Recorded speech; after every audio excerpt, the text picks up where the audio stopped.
Hello everyone, কেমন আছো তোমরা সবাই? আশা করছি সবাই খুব ভালো আছো।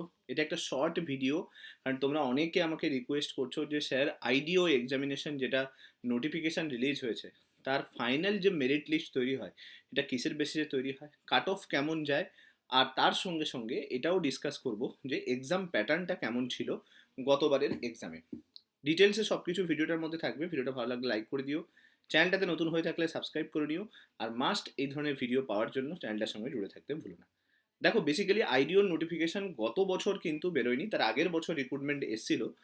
সেই রিক্রুটমেন্টের যে নোটিফিকেশন এসেছিল সেই নোটিফিকেশনে এক্সাম প্যাটার্ন যেটা বলা ছিল যে টোটাল 100 নম্বরের এক্সাম হবে প্রিলিমিনারি।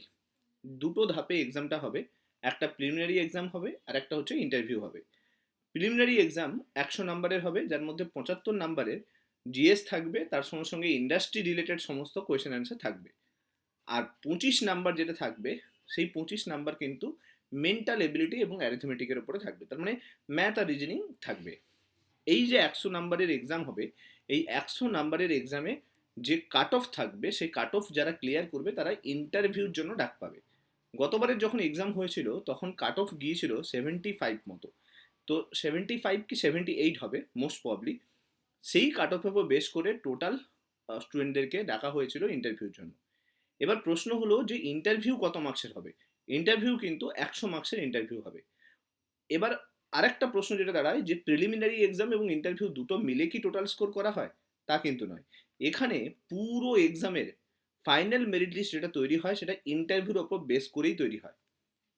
এই এক্সামে গতবারে যখন এক্সাম হয়েছিল তাতে যে ফাইনাল মেরিট লিস্ট তৈরি হয়েছিল সেটা এক্সামের ইন্টারভিউর ওপরে বেস করে ফাইনাল মেরিট লিস্ট তৈরি হয়েছিল, এবং সেখানে দেখা গেছিল হাইয়েস্ট স্কোর যে পেয়েছিল সে কিন্তু 85 স্কোর করেছিল, আর সব থেকে লোয়েস্ট স্কোর যে করেছিল সে কিন্তু 72 স্কোর করেছিল।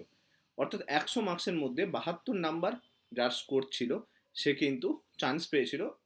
টোটাল 118 জনকে আইডিও পোস্টের জন্য তখন নির্বাচিত করা হয়েছিল। হোপফুলি তারা সবাই এখন জবেও জয়েন হয়ে রয়েছে।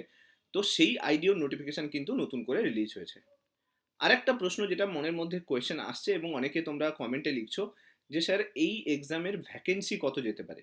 দেখো, রিসেন্টলি দুটো ডেপুটেশন পিএসসি অফিসে যাওয়া হয়েছিল।